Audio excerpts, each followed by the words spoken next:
সময় দুপুর 1:30।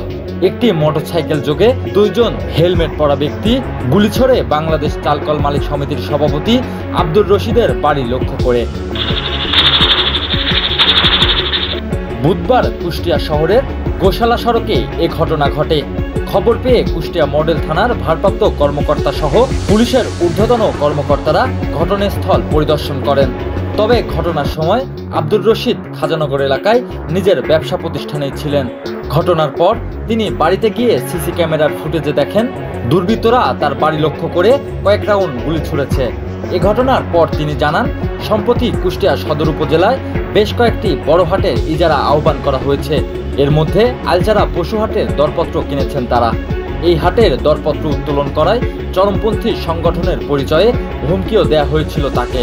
বিষয়টি আমলে না নিয়ে দরপত্র জমা দেওয়ার কারণে এ ঘটনা ঘটতে পারে বলে বলছেন তিনি। কুষ্টিয়া জেলার পুরা হাট সন্ত্রাসী আন্দোলন বাহিনী তারা হাটটা নিয়ন্ত্রণ করছে এবং তারা কোনো হাটই কোনো ব্যবসায়ীকে বা সাধারণ পাবলিককে কেউ যাতে না ডাকতে পারে এরকম একটা নিয়ন্ত্রণেরই একটা জের। ভাইস থেকেও মোবাইলে হুমকি দেখাচ্ছে, আমাকেও এক সপ্তাহ আগেও মোবাইলে হুমকি। 1:40 দুইটা ছেলে মোটরসাইকেলে দালানি অবস্থায়